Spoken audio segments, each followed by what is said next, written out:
11-1862, new general obligation bond measure and/or parcel tax for maintenance and for district facilities.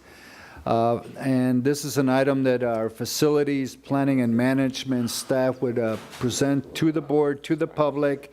And it reads, report from the Facilities Committee recommending that the Board of Education vote whether to place a 55% Prop 39 or a 66% general obligation bond measure on the June 2012 or November 2012 ballot to support continued modernization and seismic upgrades of district facilities and/or a separate facilities maintenance parcel tax measure for district facilities, and if affirmative, direct staff, subject to further required approvals by board, to take any and all necessary preparatory steps for such an election.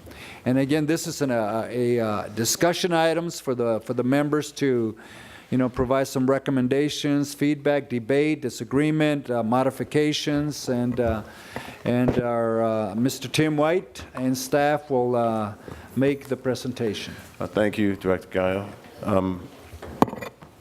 Members of the board, Superintendent. What we have before you today is captured pretty concisely by what Director Gallo just opened with.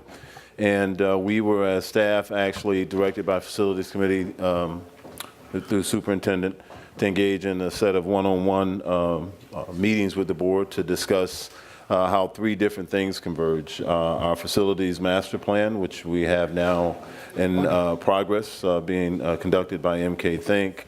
Our district strategic plan, which was approved unanimously by this board in June 2011, and general obligation bond, and how those things actually tied together to allow us to continue to progress on our capital improvement program. As you know, we've had a thriving capital improvement program, most recently funded by Measure B, which was a $435 million bond measure. That money has been subscribed out to school sites and largely allocated and spent. And as we want to continue that capital improvement program that was started back with the use of Measure C probably in 2002, we are currently coming to you today to offer up this discussion regarding how best to proceed, and whether or not to proceed is predicated on a Prop 39 bond election or a 2/3 majority bond election. For those one-on-one sessions, we actually had an opportunity to take a look back at Measure B projects and what we've actually accomplished, those that have been completed and those that are in the pipeline. We also had an opportunity to share with you a list of projects that we are projecting in terms of our need for the future. All of you are aware, had an opportunity to look at that set of projects, including what was mentioned in the opening by Director Gallo, including a robust seismic need, as well as the need to make sure that as we proceed forward, we have a set of standards and a framework that connects all of the things that we do and all of the things that we build for our school sites are connected back to the programmatic offerings that will be made in those spaces. And so for that, we actually had Ruth Allidahoyan here, who could have answered a question that was posed to my boss, Vernon, but Vernon did a great job answering that question. And it was a question that did come up frequently. Ruth did include in the presentation a PowerPoint that talked about the general obligation bond and the finances associated with it. And we also had MK Think there to speak in terms of the district's assets, what we've actually found out after a 2-year analysis, and how those assets are facilitated by a master plan that connects back to the strategic plan that we had approved in June 2011. And finally, legal counsel for facilities, special counsel Kate Boskoff was there representing our general counsel, Jackie Miner, and together, hopefully we were able to address as many of those questions that the board had, and are here today to talk to you and offer up the beginning of the discussion among you as our legislators to make the decision about how best to proceed. Why don't you express the need to us, Tim?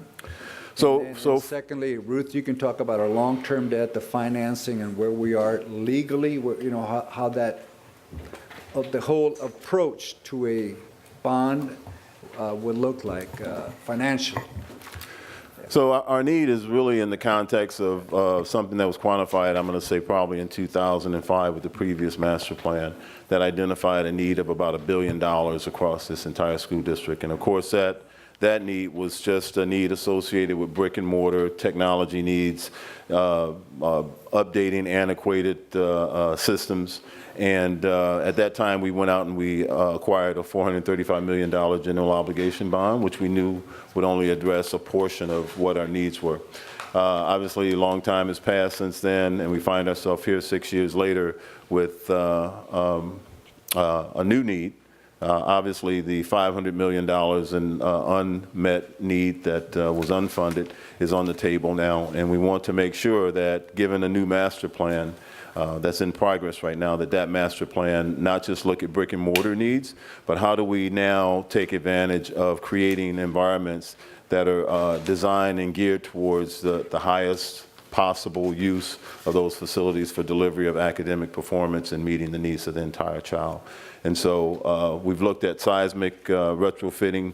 We've looked at the board's direction, which came out in 2005, of taking out and removing dilapidated housing and portables and replacing those with quality core facilities.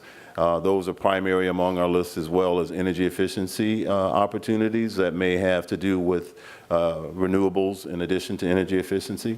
We see ourselves as being able to free up some burden on the general fund by being as efficient as possible and transferring those costs in terms of one-time expenses to capital dollars and freeing up long-term dollars in perpetuity from general fund dollars.